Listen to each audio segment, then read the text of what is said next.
Fabrício Miller, secretário de Mobilidade de Salvador, estamos aqui, eu e Chico Kertes, para conversar com você. Chico andou reclamando que você abandonou a metrópole e que era mais presente quando estava na Transalvador. Me abandonou, meu amigo Fabrício. Bom dia a todos, bom dia, Nardelli, bom dia, Chico. Você que me abandonou, Chico. Tá vendo? Todas as vezes que eu tive falando... É verdade, você teve, eu faltei o programa, é verdade. Você tem razão, a falha é minha, vamos remarcar. Ganhou. Vamos sim. Tá vendo aí?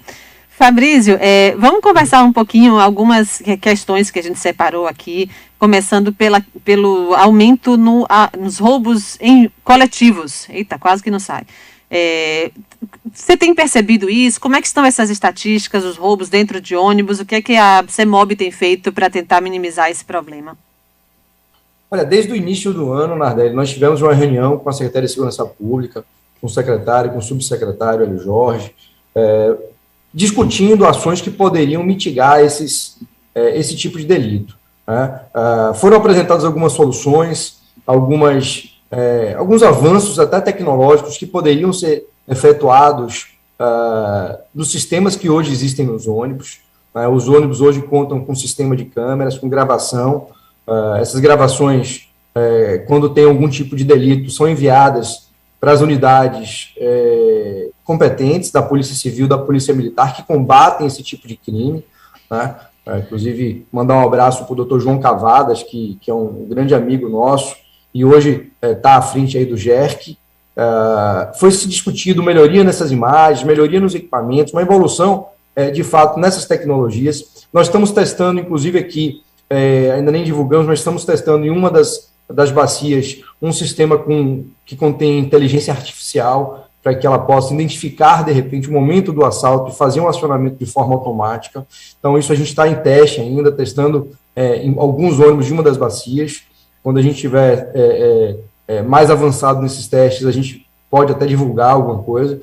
Mas o que a gente tem hoje é esse espírito colaborativo com a Polícia Civil, com a Polícia Militar. A gente busca passar todas as informações da melhor forma possível para que a gente possa minimizar esses atos delituosos que mudaram um pouco até a sua lógica. Na verdade, antigamente, quando o ônibus recebia ainda um valor muito alto em dinheiro, o principal alvo desses criminosos era o caixa, era o faturamento, o pagamento ali do cobrador, né? Hoje, a gente percebe que os assaltantes entram visando especificamente os celulares dos usuários, e não mais o dinheiro, até porque hoje a gente tem um numerário muito pequeno que é recebido em espécie pelos cobradores. Hoje, a maior parte dos pagamentos é feita através de cartão eletrônico, né? Uhum.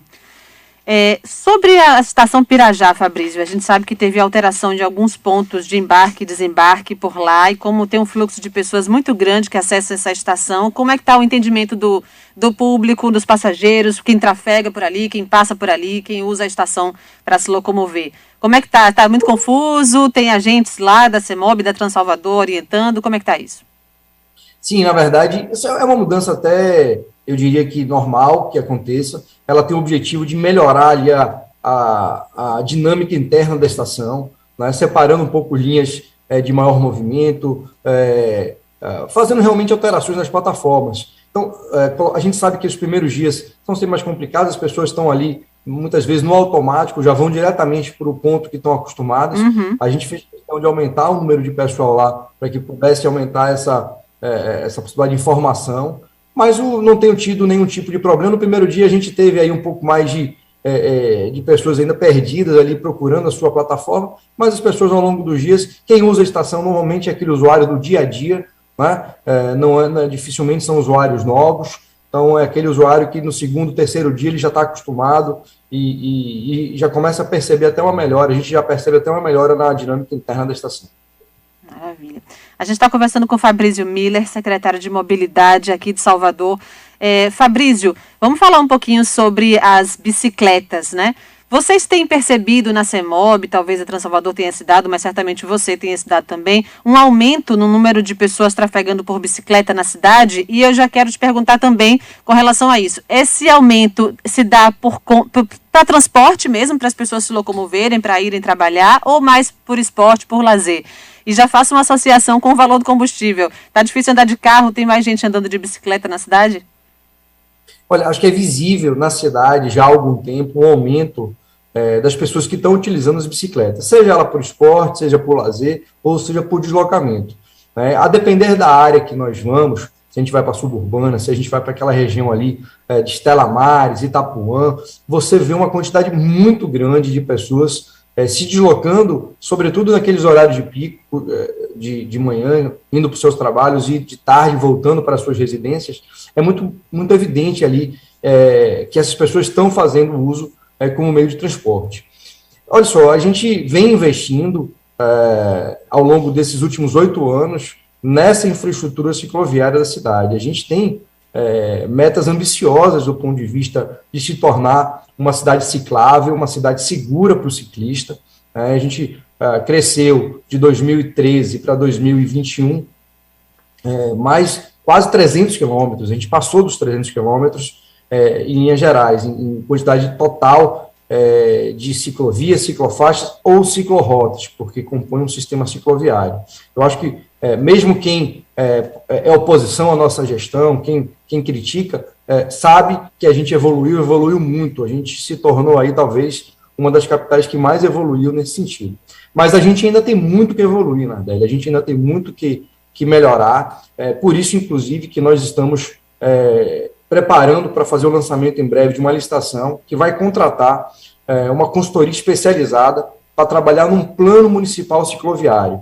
Esse plano municipal cicloviário é justamente um trabalho que a gente vai usar, né, para aprimorar, para ter um olhar mais minucioso sobre esse modal na cidade. Né? Então, você tem aí conexões de ciclovia que hoje acabam não se conectando, você tem projetos mais complexos que ainda não foram feitos. Então, tem uma série de trabalhos, de produtos que serão entregues nesse plano municipal cicloviário que vai servir para essa administração e também para as futuras administrações, né, continuarem avançando nesse modal que eu digo que é considerado por muitos o modal do futuro, sustentável, saudável, né, econômico. Então, eu diria que como muitos dizem, que é o modal do futuro.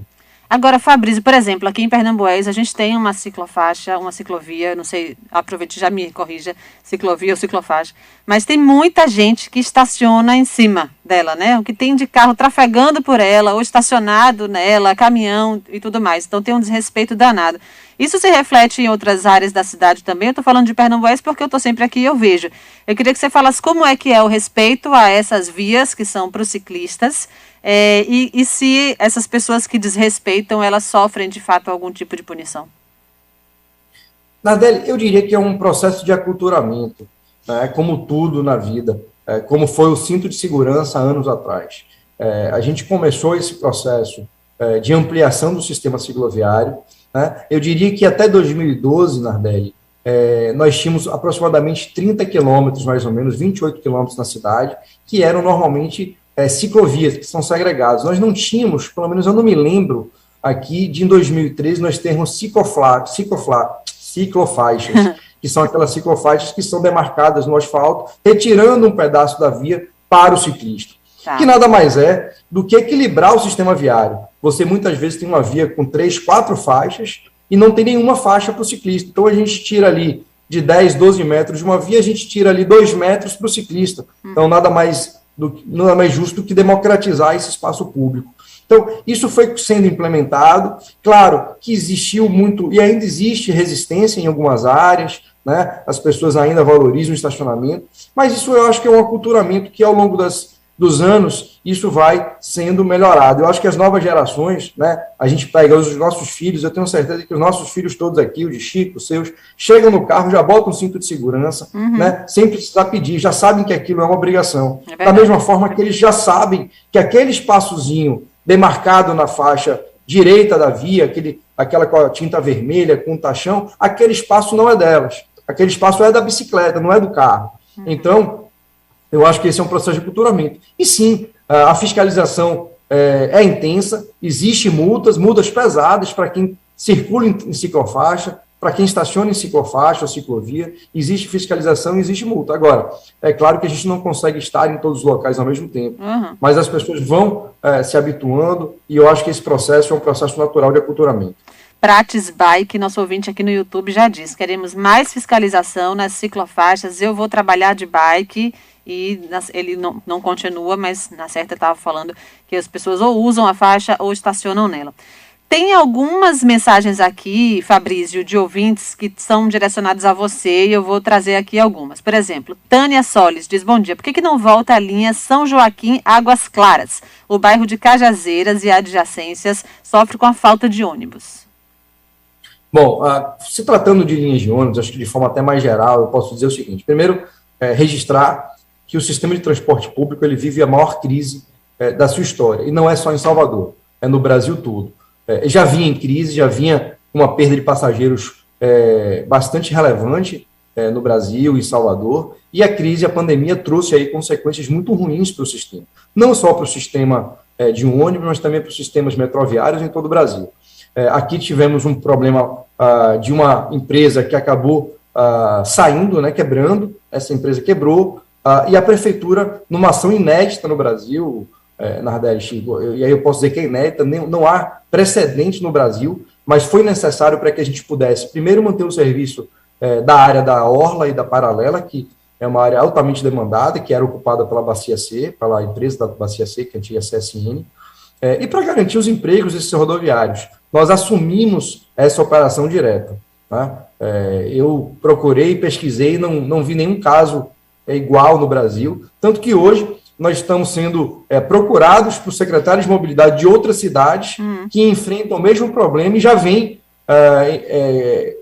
Salvador como um exemplo e vão ter que assumir, estão vindo aqui conhecer para ver como é que está sendo feito. É claro que essa decisão foi uma decisão emergencial, né? E a gente pretende resolver essa situação o mais rápido possível, já estamos buscando essa solução. Então a gente tem algum reflexo disso, sobretudo nas linhas que são da Bacia C, na operação da cidade, a gente tem um déficit que a gente está tentando equilibrar com outras bacias, mas temos também aí uma questão de reestruturação. Então, essa linha, especificamente, eu não tenho aqui ela registrada, mas essa linha, especificamente, eu não saberia dizer se ela foi retirada pela reestruturação ou por conta de uma dificuldade na operação. Entendi. O que eu posso garantir é o seguinte, toda a reestruturação do sistema de transporte está sendo pensada até para que a gente tenha, a gente volte a falar de qualidade, volte a falar de investimentos no setor, essa reestruturação ela está sendo feita e será feita para que a gente possa ter aí mais eficiência no sistema. Então, não haverá nenhum tipo de comunidade ou nenhuma localidade da cidade que ficará sem atendimento. Agora, muitas vezes as pessoas precisarão mudar um pouco a sua lógica de deslocamento. Elas precisarão, por exemplo, ir a uma estação, da estação fazer um transbordo e pegar um segundo ônibus. Hoje não paga nada mais por isso. Tá? Já está previsto hoje na integração plena, sem nenhum custo a mais para o usuário, mas é importante que as pessoas comecem a entender um pouco essa lógica, essa dinâmica, que é a mesma dinâmica que acontece em qualquer grande cidade do mundo. A gente não consegue ter linhas que saiam de todos os locais para todos os locais. A gente precisa ter uma racionalização justamente para que a gente consiga melhorar a eficiência do sistema. Perfeito. Eu acho que talvez isso responda a Santana, nosso ouvinte que entrou no ar há pouco e reclamou porque a linha L113, suburbana Pirajá, existia, foi extinta, voltou e foi extinta de novo. E ele estava querendo saber se tem como ela voltar mais uma vez, nesse ioiô aí. Não sei se você responde, Santana, com isso que você acabou de dizer, mas aproveita e já bota no pacote Dilma Simões, que diz, devolva nosso Doron/2, ou coloca um Rio Vermelho que saia do bairro às 5h40, a passagem está cara, o transporte está muito ruim no Doron, diz ela. Olha, nós ampliamos a oferta do Doron, puxamos mais uma linha que dá 47 viagens por dia. Essa linha que é Doron, Praça da Sé, tem um grande atendimento. Agora, quem quer ir para a Barra pode fazer a integração com o metrô, por exemplo, descer na Lapa e pegar um LB1, um LB2, um LB3, que vai dar atendimento para toda a região da Barra. O que a gente fez, inclusive tem 2 finais de semana, né, foi no sábado retrasado, foi ofertar mais essa linha para o Doron, né, dando 47 viagens por dia, integrando com o metrô e chegando até a Praça da Sé. Então, as pessoas que querem sair de uma região vão precisar ali integrar, possivelmente, na estação do Imbuí, que é muito perto ali do Doron, né? Não vão pegar nada mais por isso, vão descer na Lapa e pegar o seu ônibus até o destino final também sem pagar mais nada. Então, é essa lógica de deslocamento que as pessoas precisam começar a entender e utilizar, porque muitas vezes vai sair muito mais rápido, né, essas integrações, né, você acaba integrando com o metrô e tem trechos muito mais curtos de ônibus que você vai passar do Doron até o Imbuí muito rapidamente e da Lapa para a Barra também você faz em menos de 8 minutos. Sobre trailers, Fabrício, Fabrício Miller, secretário de Mobilidade aqui com a gente. Carlinhos diz o seguinte, eu queria saber o que vai acontecer com esses trailers clandestinos. Aqui na Praça de Colinas de Pituaçu já está com 19 trailers prejudicando toda a mobilidade. Essa é uma ação até conjunta entre a Transalvador e a CEMOB, até porque existe uma regulamentação que envolve os food trucks, os trailers, que vendem bebidas, comidas ou outros artigos, e essa regulamentação ela é feita, e essa fiscalização é feita pela CEMOB, e aí entra na Transalvador para ter ali a opinião sobre a avaliação técnica sobre o local onde esse veículo está parado. Então, essa é uma situação mais direcionada à CEMOB. Entendi. E tem também aqui, para fechar, a pergunta de Djalma Santana, que antes me corrige, aliás, outros ouvintes me corrigiram. Chico Kertz, eu falei que a bandeira vermelha está em 9,49 e que aumentando 50% ia para 18%. A pessoa que é de humanas, né, que não sabe que aí seria 100% e não 50%. Então foi para 14 e alguns centavos.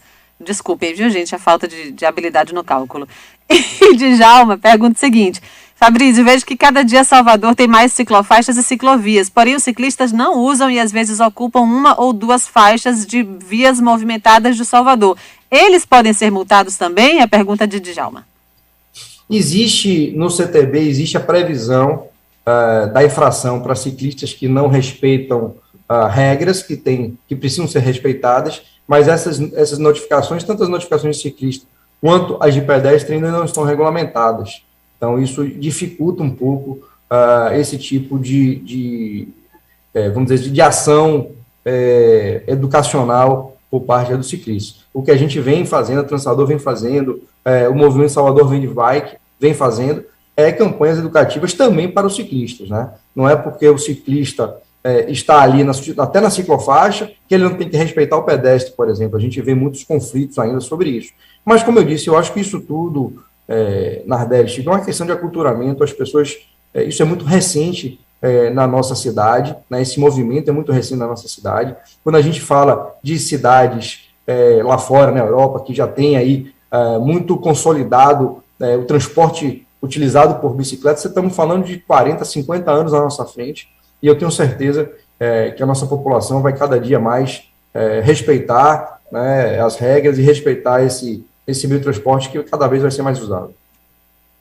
Maravilha, Fabrício. Muito obrigada mais uma vez pela disponibilidade com a gente aqui na Rádio Metrópole. Fabrício Miller, secretário de Mobilidade. Até a próxima e que não demore para a gente conversar de novo.